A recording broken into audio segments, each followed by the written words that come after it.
विधानसभा चुनाव के परिणाम से इंडिया दल के साथी गठबंधन काफी हैरान परेशान है कि आगे की रणनीति वह क्या बनाए। कुछ मीडिया रिपोर्ट्स की माने तो गठबंधन की पार्टी आरएलडी अपने फैसले पर गंभीरता से सोच रही है। ऐसे में इंडिया गठबंधन के लिए मुश्किलें खड़ी हो सकती हैं। बता दें कि आरएलडी के राष्ट्रीय उपाध्यक्ष शाहिद सिद्दीकी ने मीडिया से खास बातचीत में बयान दिया। उन्होंने कहा कि जल्द ही पार्टी की बैठक होगी। इस बैठक में आगे होने वाले चुनाव के लिए गठबंधन पर विचार किया जाएगा। इसमें विचार किया जाएगा कि हमें इंडिया गठबंधन के साथ रहना है या उससे अलग रास्ते पर चलना है। कांग्रेस 3 राज्यों में हुए विधानसभा चुनावों में असफल रही।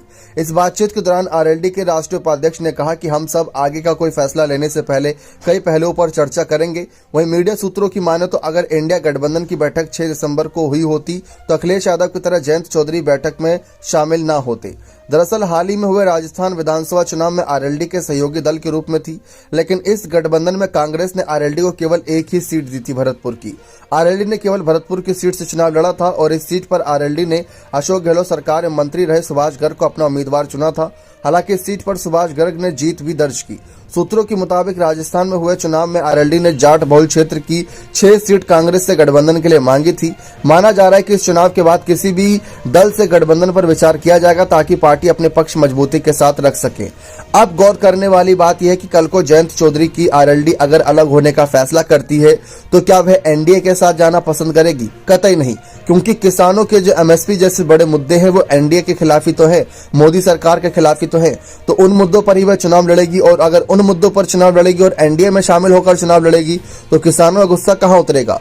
तो ये बात साफ है कि वे एनडीए की तरफ झुकाव में नहीं जा सकते।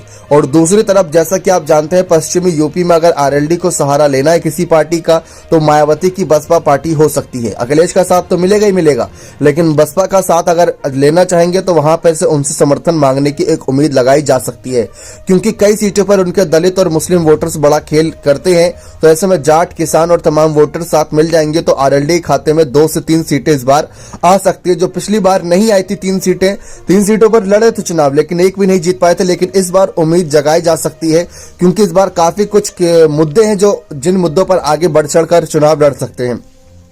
लेकिन ऐसे में मायावती इंडिया अलायंस में शामिल नहीं है तो जयंत चौधरी का तो नुकसान ही नुकसान है, क्योंकि कांग्रेस जब अपने ही गढ़ छत्तीसगढ़, मध्य प्रदेश, राजस्थान में ही नहीं जीत पाई तो उत्तर प्रदेश में तो उसका कोई बड़ा वजूद ही नहीं है, तो वहां पर कैसे सीटें जिता देगी? सबकी नजरें इस बात पर रहेंगी। बने रहे चैनल के साथ। बहुत बहुत धन्यवाद।